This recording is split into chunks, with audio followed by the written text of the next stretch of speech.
mempercepat pembungaan dan pembuahan.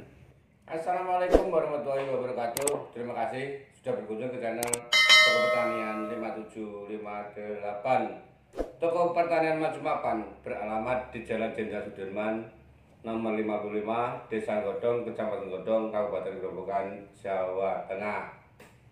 Toko Pertanian 5758, maju bersama petani. Kali ini saya akan bahas pupuk KNO3 putih kristal.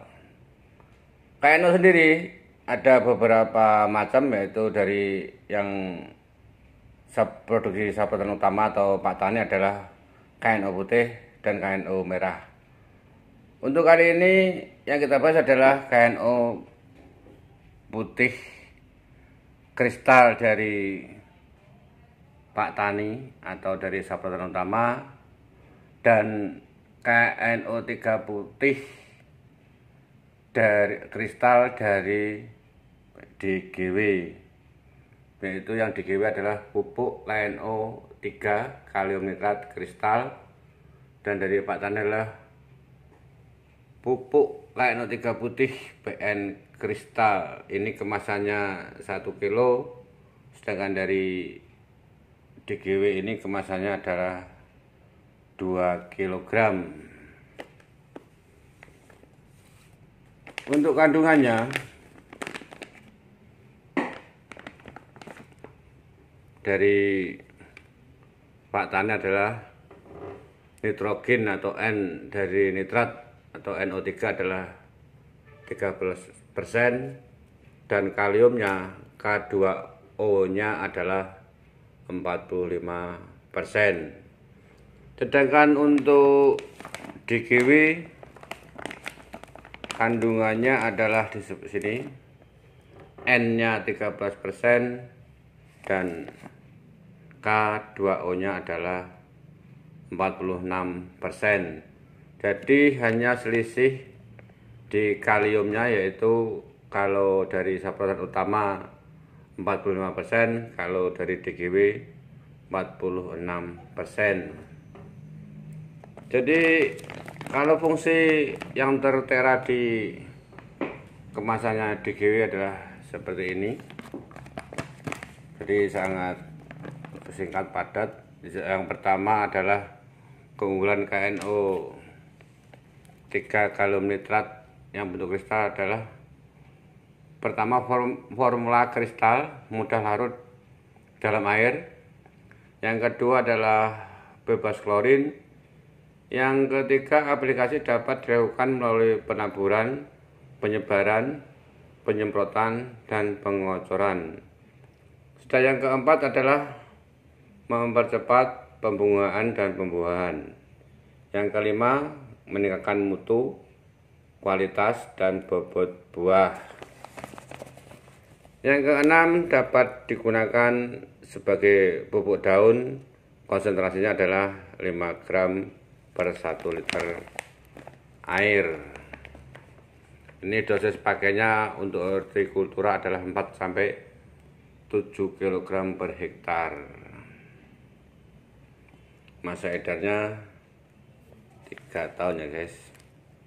Sedangkan yang tertera di KNO3 kristal Pak Tani itu tulisannya seperti ini. Nanti sobat petani bisa menyimpulkannya sendiri. Keunggulan pupuk PN KNO3 kristal dari Pak Tani adalah pertama, nitrogen dalam bentuk nitrat sehingga cepat terserap tanaman. Yang kedua, tidak mengandung klor sehingga tidak meracuni tanaman yang sensitif pada klor. Yang ketiga, mengandung unsur kalium yang tinggi sehingga mampu mencegah kerontokan bunga dan buah. Fungsi yang keempat adalah penyemprotan dengan konsentrasi tinggi, yaitu 2%, 20 gram per liter air, dapat merangsang pembungaan pada tanaman buah seperti durian. Yang kelima, meningkatkan hasil panen tanaman dan buah-buahan. 6. berbentuk kristal sehingga mudah larut dan tidak mengendap.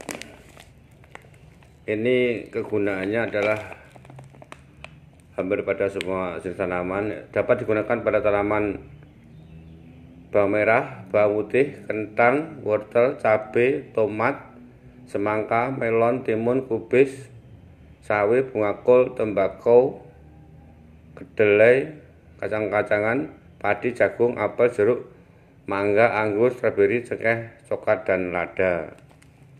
Ini isonya, ini kadarnya tadi, rekomendasinya dari Saprotan Utama.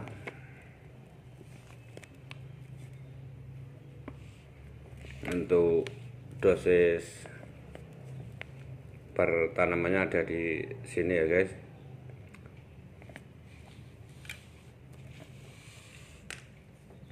Untuk padi adalah 2-5 gram dan seterusnya. Aplikasinya adalah sama. Ini cara aplikasi PN atau KNO3 kristal. Pertama, aplikasi dengan cara disemprotkan dengan konsentrasi 2-10 gram per liter air. Penyemprotan konsentrasi tinggi 15-20 gram per liter pada tanaman buah-buahan. Yang kedua, bisa juga digunakan cara dikocorkan dengan konsentrasi 5-20 gram per liter air. Jadi pada prinsipnya adalah hampir sama, hanya keterangan fungsi adalah hanya kita yang kita simpulkan sendiri. Kandungannya hampir sama, hanya selisih 1% di kandungan K2O-nya. Terima kasih. Wassalamualaikum warahmatullahi wabarakatuh.